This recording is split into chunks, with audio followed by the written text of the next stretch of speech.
যশোরের শার্শায় জিয়াউর রহমানের স্মৃতি বিজড়িত উলসী খাল পুনর্খনন কর্মসূচির উদ্বোধন করেছেন প্রধানমন্ত্রী তারেক রহমান।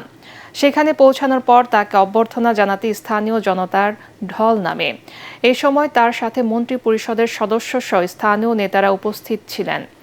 এরপর শার্শা থেকে ফিরে সার্কিট হাউসে স্বল্প বিরতির পর যশোর মেডিকেল কলেজের 500 শয্যার হাসপাতালের ভিত্তিপ্রস্তর স্থাপন করবেন প্রধানমন্ত্রী।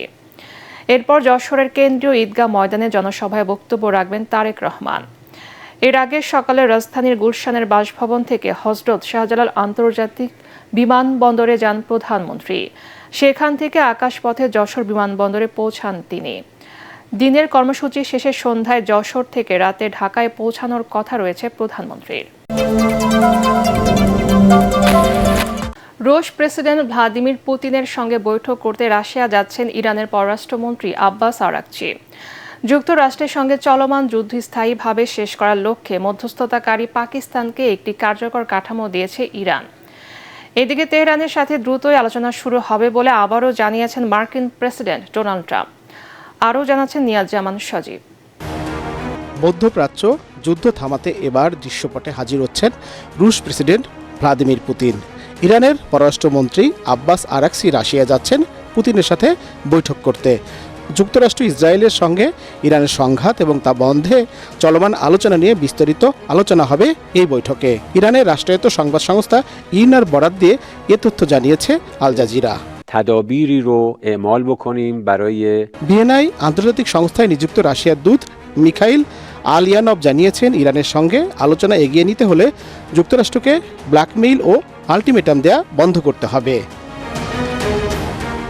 যুক্তরাষ্ট্রের সঙ্গে চলমান যুদ্ধ স্থায়ীভাবে শেষ করার লক্ষ্যে মধ্যস্থতাকারী পাকিস্তানকে একটি কার্যকর কাঠামো দিয়েছে ইরান।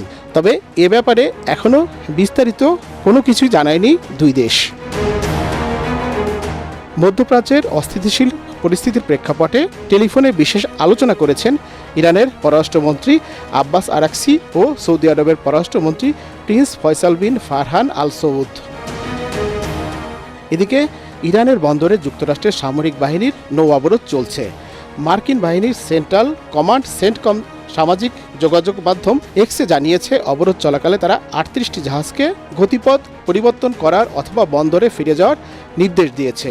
যুক্তরাষ্ট্রের প্রেসিডেন্ট ডোনাল্ড ট্রাম্পের ভাষ্যমতে ইরানে মার্কিন যুদ্ধবিরতি চললেও দেশটির বন্দরে অবরোধ চালিয়ে যাওয়া হবে।